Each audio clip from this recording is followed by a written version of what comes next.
Ilang minuto na lang bago mag alas 10 ng umaga at kakarating ko lang dito sa kwarto ko dahil natapos na naman yung panibagong araw o yung duty ko simula alas 11 hanggang 9:30 ng umaga. So magdamag akong gising, nagluto ng breakfast. Ngayon, may mga natanggap na naman ako mga tanong kaya sasagutin ko na naman kasi doon sa huli kong content, di ko na pinagpatuloy yung regarding sa sahod ng 5 push-up dahil medyo mahaba na yung nasabi ko. Kaya ito na yung part 2.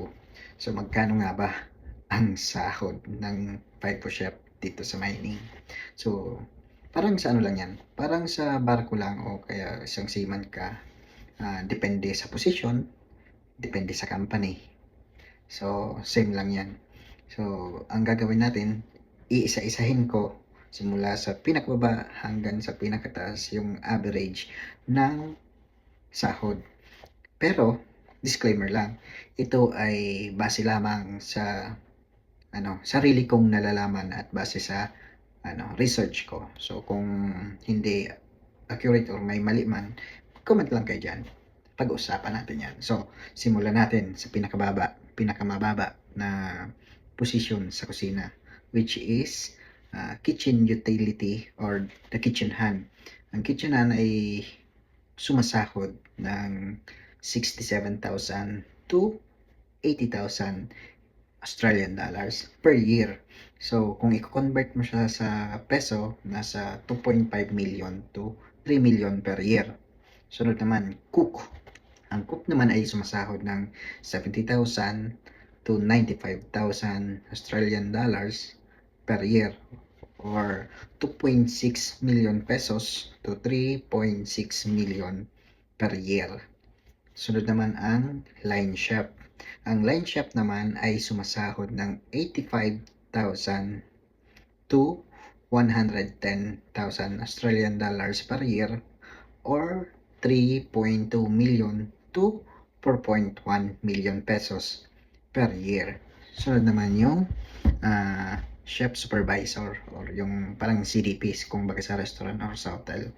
Ang chef supervisor ay kumikita ng 100,000 to 120,000 Australian dollars per year.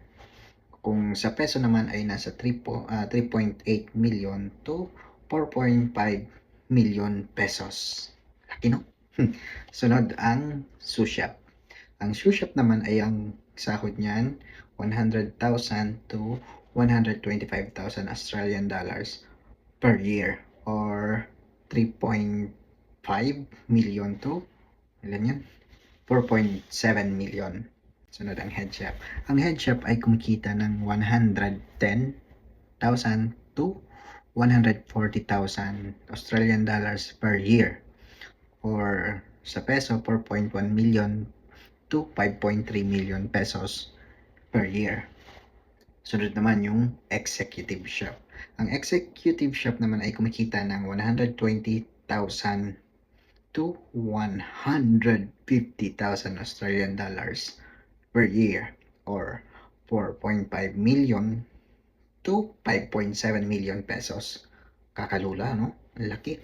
Tapos at yung halos same na level ng executive chef ang catering manager. Ang catering manager naman ay sumasahod ng pareho lang sa executive chef na 120,000 to 150,000 Australian dollars per year or 4.5 million to 5.7 million pesos. Pero itong mga nabanggit ko na mga sahod ay gross lang yan. So, babawasan pa siya ng tax. Siguro, di ko kasi alam yung yung sa taxation. Pero, bawas pa yan mga 30%. At hindi lang dyan. Hindi mo yung makukuha lahat kasi gagastos ka ng upa, pagkain, pamasahe, o kung ano-ano, bibili ka kung ano-ano. Pero, malaki pa rin yan kumpara sa ordinaryong empleyado sa Pilipinas. Sana ay nasagot ko naman ng maayos at nasatisfied naman kayo sa mga naibahagi ko. Pero ulitin ko, ito ay sariling kaalaman ko lamang at sarili kong research. Kaya kung meron man mali or kulang sa mga nasabi ko, mag-comment lang kayo dyan sa comsec at pag-usapan natin yan. Ito lang ang masasabi ko bilang bilang empleyado at buhay empleyado, wala naman ito sa kung gaano kalaki yung sinasahod natin or ang ating income. Ang tanong dyan, kung gaano kalaki yung naiipon natin. Kasi kahit gaano man kalaki ang sahod or kinikita natin, kung gastador ka or maluho ka, wala rin patutunguhan kasi hindi habang buhay tayong merong trabaho. Kaya ang usapan talaga dyan, gaano na kalaki yung naiipon natin, di ba? Kasi real talk lang. Ang isang tao or ang isang empleyado, the more na lumalaki yung income nila, the more na nag-upgrade ng lifestyle. Kaya kahit gaano kalaki yung sahod mo, kung ganun din nag-upgrade ka at nagiging maluho, wala rin patutungan. Ang ending, wala kang ipon. So, paano ba yan? Medyo mahaba na naman ang aking mga naisabi. Kaya, yung iba, sa susunod na naman ang content. Muli, ako si Kusinerong Mayor na nagsasabing, kapag may tiyaga, may linaga. Paalam.